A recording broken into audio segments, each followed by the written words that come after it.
श्रद्धेय अभिभावक, आप लोगों का हिंदी की पाठशाला में हार्दिक अभिनंदन है। अब तक तो मैं बच्चों को पढ़ा रही थी, बच्चों से बातें करती थी, लेकिन आज मैं आप लोगों से बातें करना चाहती हूँ।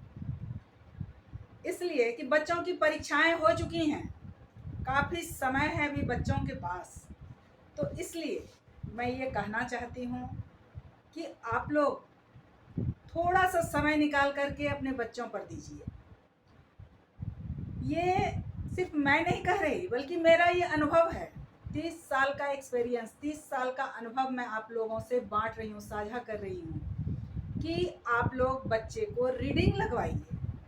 और अभी छुट्टियां ही छुट्टियां हैं, दिन भर बच्चे मौज मस्ती कर रहे हैं। मैं ये नहीं कहती कि मौज मस्ती नहीं करने दीजिए, मौज मस्ती करने दीजिए, खेलने दीजिए, कूदने दीजिए, लेकिन उसमें सिर्फ और सिर्फ 10 मिनट का समय बच्चों के लिए निकालिए। उन्हें रीडिंग लगवाइए, डिक्टेशन दीजिए, पैराग्राफ में दीजिए, जिससे क्या होगा कि आज जो बच्चे इतना अशुद्ध लिखते हैं वो शुद्ध शुद्ध लिखना सीखेंगे।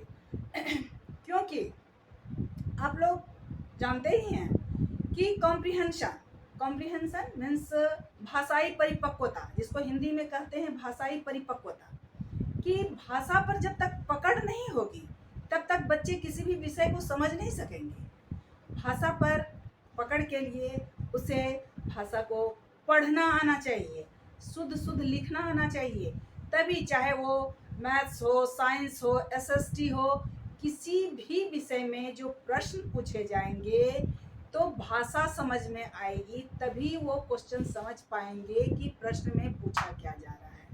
इसलिए मैं आप लोगों से आग्रह करती हूँ, अनुरोध करती हूँ कि बच्चों की नींव को मजबूत कीजिए, क्योंकि आप लोग जानते ही हैं कि नींव मजबूत होगी तो इमारत भी मजबूत होगी। इसलिए बच्चों की नींव मजबूत कीजिए, बच्चों को रीडिंग प्रैक्टिस दीजिए, क्योंकि कोरोना काल में ऐसा हुआ कि बच्चे किताब से दूर हो गए।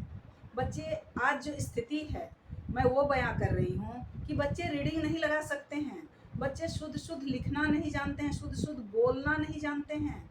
इसलिए अब मेरा और आपका, हमारा और आपका, मतलब अभिभावक और शिक्षक का यह दायित्व है कि उनकी इस कमी को हम मिल करके दूर करें। और अभी आप लोगों के पास समय है, अभी बच्चों के पास पाठ्यक्रम अर्थात सिलेबस कंप्लीट करने की भी कोई बाध्यता नहीं है, उनके पास समय ही समय है। तो इस समय में आप अपना थोड़ा समय दीजिए बच्चों को और ये सब करवाइए, क्योंकि बच्चे तो बच्चे होते हैं, क्योंकि यदि उनको कह दीजिएगा कि तुम करो तो वो नहीं करेंगे। इसलिए आप अपना समय दीजिए और कीजिए। बस मैं इतना ही आप लोगों से कहना चाहती हूँ। धन्यवाद।